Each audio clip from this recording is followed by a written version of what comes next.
Hi guys, it's Fossil Dad. I'm coming to you live from the Ammolite Factory Mine in Alberta, Canada. And I have with me, could you please introduce yourself? Okay, yeah, I'm Paul Johnston, and I'm an assistant. Sorry, I'll do a repeat of that. I'm going to do a repeat. Sure. I'm Paul Johnston. I'm an associate professor at Mount Royal University. I teach paleontology and geology. Before that, I was a curator at the Royal Tyrrell Museum in Drumheller for about 19 years, right from the day it opened up until 2004. Wow, Yeah. wow. Well, first of all, thanks for coming to the mine. Well, thanks for having me. Let me tell you guys, I've learned so much today. I can't wait to give it all to you guys. Can you tell me a little bit about your experience of the mine today, Dr. Paul? Yeah, for me, this is a thrill to get out here. And basically, we're walking on a 75 million year old seafloor, and there were layers of mud accumulating. Yep. And you have machines now that are digging down, like going through pages of a book, going back in time. Yes. Pulling out creatures that are extinct that used to be here by the millions. Yes. And we have some shells, pieces of shell that popped up today. So these are remains of imagine an octopus that had a coiled shell, but rather than living on the bottom, it's swimming around, rather like a fish, but it uses jet propulsion. You know, if you blow up a balloon and you let it go, it goes. Gotcha.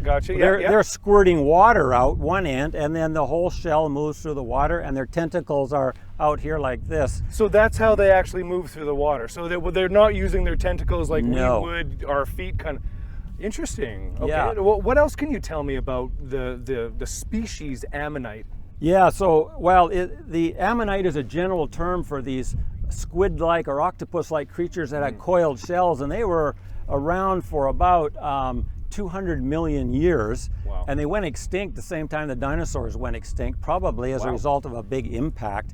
But there's an even more primitive relative called Nautilus that survived, and it still lives in the Southwest Pacific now. So we can understand some of the biology of these ammonites by looking at Nautilus. So Nautilus has a tube that connects the early formed parts of the shell that's divided into a series of chambers, and it can inject liquid and gas into these chambers to change its buoyancy so it can become lighter and rise up at nighttime to feed, and then go down about 300 meters at 300 meters at night, and it descends into very deep water. Wow. And so in these pieces of ammonite that came out of the mine today and some of the rock outcrops, we can actually see this tube called the Scifuncle. You can see it right there in cross section, the circular on both these pieces.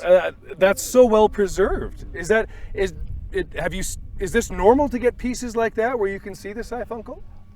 I would say I don't often see the Scifuncle because it has to be broken in a certain way, and we have to have shells that are not crushed and flattened. Sure, right. Sorry, I see what you mean. So obviously, if the shell is this, there is no evidence of a Scifuncle. You won't be able to see it. Because it's completely flattened, yeah. Wow. But here we have a nice three-dimensional preservation, and I can see the walls of the chambers that divided up the shell, and you can see they're very wavy. And to this day, paleontologists have not really figured out why are the walls wavy. The old explanation was that it'd be like corrugations in cardboard to increase the strength. Sure. But you can see right near the edge they're very wavy, and then they just get gently wavy towards the inside. So this has been modeled on computers and tested for engineering strength, and it actually does not increase the strength of the shell from implosion, because when you go really deep, there's pressure, right? Sure, like absolutely. a submarine can collapse. Of course. And so now, basically, this remains one of the mysteries about ammonites is why did they have such wavy walls within their shell? We don't know.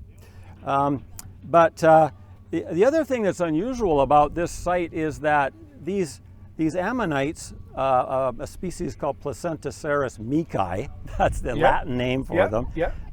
It seems to be the only creature that was inhabiting the sea in this area We don't see any bottom-dwelling creatures and so on. So we think that maybe the bottom was anoxic.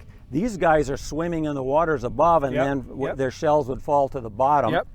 But there's no bottom-dwelling animals. Where are all the clams, for example, and snails? In layman's terms, Dr. Paul, what do you mean by anoxic? So what I mean there is that the bottom waters would be like the bottom of a stagnant lake, but this is a seaway. Gotcha. Okay. And especially in the wintertime, the bottom of a lot of lakes in Alberta become anoxic.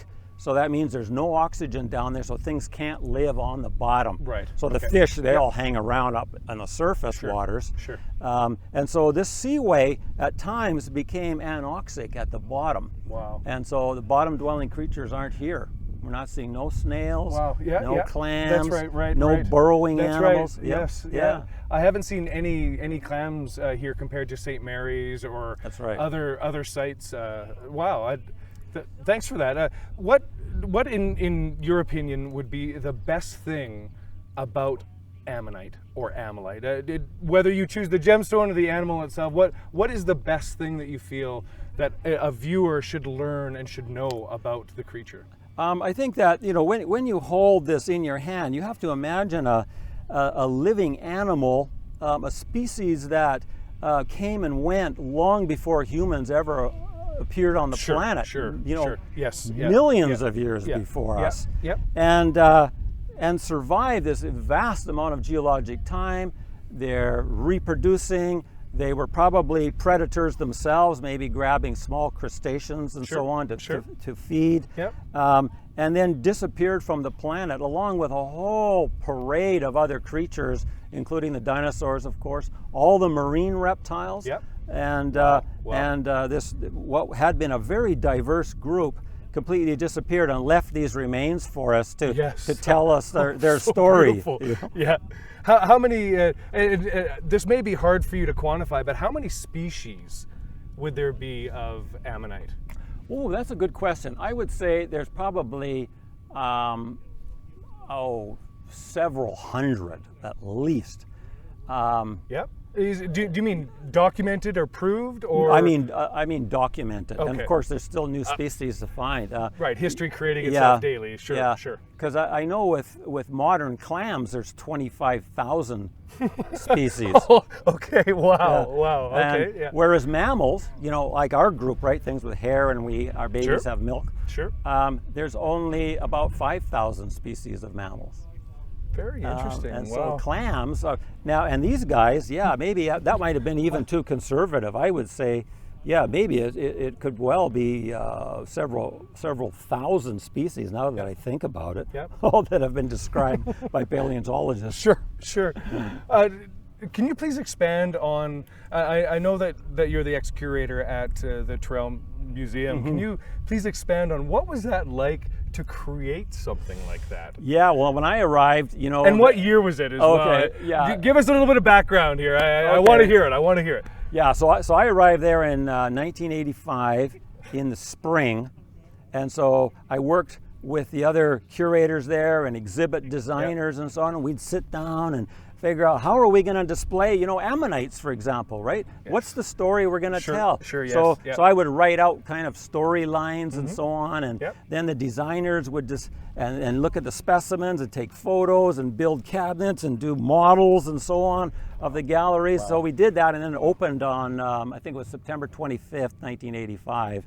That was a hugely exciting day. Oh my God, that would have been vastly exciting. And how much has the museum changed since '85 to your tenure there at the museum? So walk me through the evolution that you experienced there. All right. Well, if you haven't been there since 1985, you need to go back because there's quite a bit that's changed. You know?